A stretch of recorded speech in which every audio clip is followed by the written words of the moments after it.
So this is going to be a review for The Dragon Reborn, third book in the Wheel of Time saga. But first of all, just want to give a special little shout out to the person in the comments of my top 10 videos of 2021 video who said, what was their phrasing? Would love to see you without that ridiculous hat on. Well, don't you worry your little cotton socks off. I'm not going to be wearing a hat in this video. I'm going to wear all of them.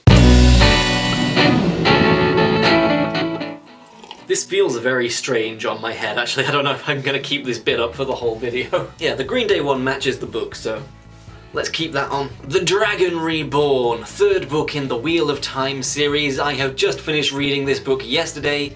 What did I think of it? Well, before I go into it, actually I want to reaffirm, spoilers for both The Eye of the World and The Great Hunt, that's inherent, but I am going to try and avoid full-on spoilers for what happens in this book. We're going to be talking broad strokes. What did I like? What did I not like? Because this one was kind of a mixed bag for me. First of all, this isn't really like a flaw or a positive or a negative. This is more of just an observation. For a book that's called The Dragon Reborn, Rand isn't in it a whole bunch. He's there at the very start, he's there at the very end, and there's a couple of like vignettes that we see of him interspersed throughout the other characters' chapters. But for the most part, this book is far more concerned with Perrin and Egwene and Mat than it is with Rand. Just seems a bit odd considering, you know, the book's named after him. But as I said, that's not a positive or a negative, that is simply an observation. So let's talk negatives, actually. Let's start low and then get higher, because that is pretty much what I feel this book did. The opening of this book, really the first half of this book, was the first real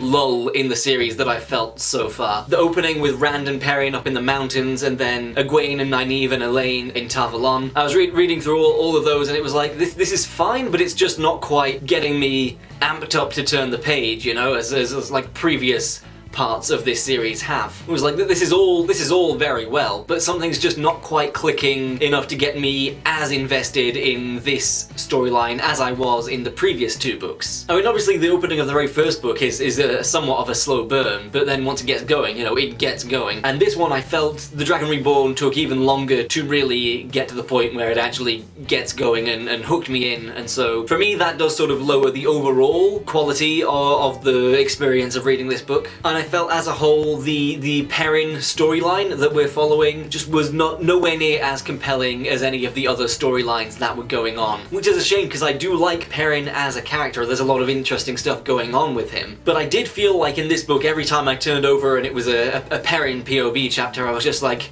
oh, this is more just walking through some villages and seeing what happened. More of this. So I would say that the physical storyline that Perrin was involved in, not my favourite storyline of the series so far. However, there was some interesting internal character stuff going on with Perrin. Yet still, the overall storyline, not my fave. However, let's talk about the point where the book actually did start getting me invested, and that was the point where Egwene and Elaine and Nynaeve become the three hunters, and it becomes apparent that what they're gonna do is try and track down the members of the Black Aja and Liandrin and, you know, get their revenge on them for what happened in the last book. And that was, I think, the absolute best plotline of this book by quite a way. I like the dynamics and the chemistry that's emerging between those three characters and the sort of simmering tension that is beginning to emerge between Egwene and Nynaeve. There were many moments when they were on their journey and I was just like, oh, don't let these tensions bubble to the surface, because there is tension here, but there's also, you know, big picture, there's Black Aja and there's Myrddraal and there's Forsaken walking around, you know. You've gotta stick together, gang. You've gotta be on the same page. There was a constant worry that at some point they might actually turn against each other and then get, you know, blindsided by one of the actual enemies. But yeah, so really enjoyed the plotline of Egwene and Elaine and Nynaeve hunting down the Black Aja, and especially tied into that storyline, I really enjoyed Egwene learning about the world of dreams, what's it called? I am gonna butcher this pronunciation. Tel'Erandriod.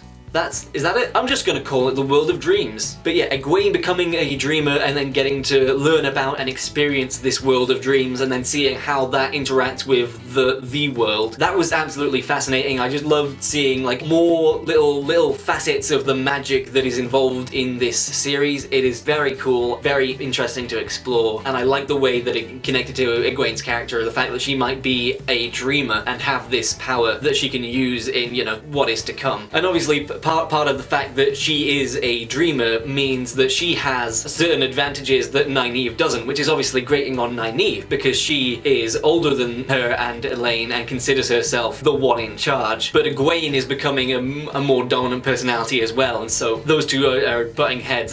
Elaine's just kind of caught in the middle, like, okay. Yeah, World of Dreams, very enjoyable. That storyline with those three characters, very enjoyable. What I was saying before about turning a page and getting to a pairing bit, and I was like, when I turned a page and got to one of these three girls, I was like, oh yes, let's go hunt some Black Aja.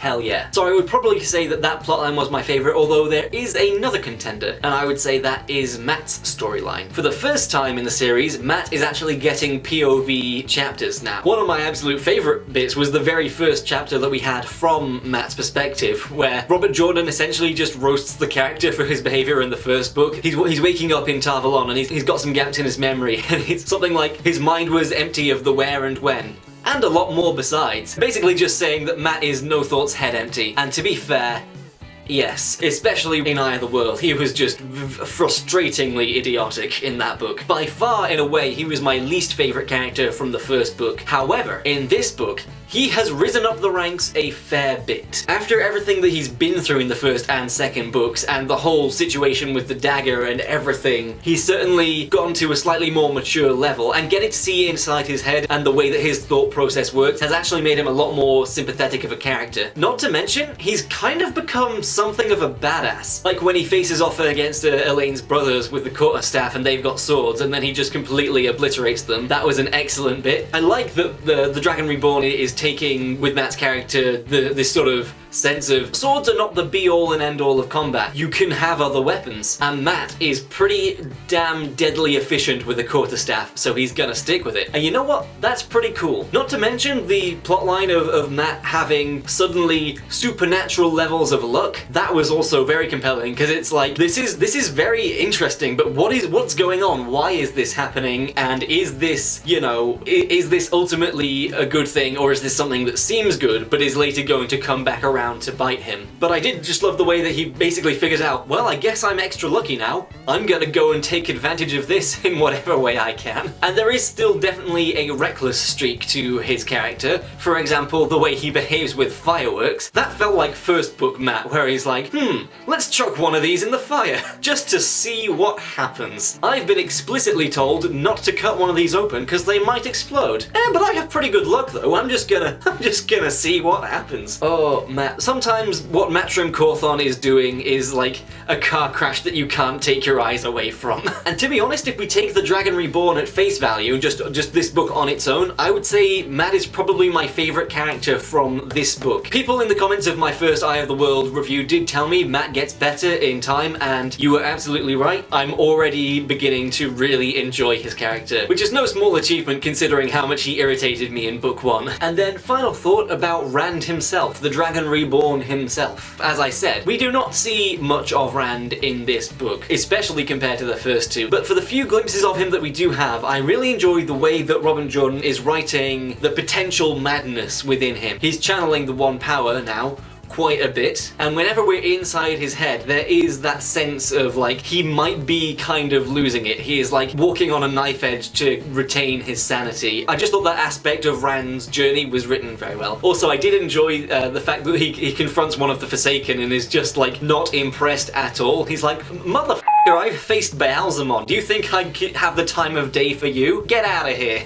So as I said, kind of a mixed bag in this one. Really enjoyed Matt's storyline and Egwene and Nynaeve and Elaine's storyline. However, the other storylines in the book, I felt I had a hard time getting too invested in. About half of this book I felt was kind of just a medium level, but the highlights from the book were very strong highlights, so that kind of levels it out. So those are my thoughts on the Dragon Reborn. That was my Dragon Reborn review. To be honest, main thing I'm taking away from that is Matt is kind of a badass now, and I'm kind of here for it. So if you've read Dragon Reborn, let me know what you thought of it in the comments below. Do you agree or disagree with any of what I said? What are your thoughts? Drop them down there. If you like this video, please leave it a like. If you want to see more from me, please do subscribe to the channel if you have not already. Thank you all so much for watching this video, and as always, I will see you in my next one.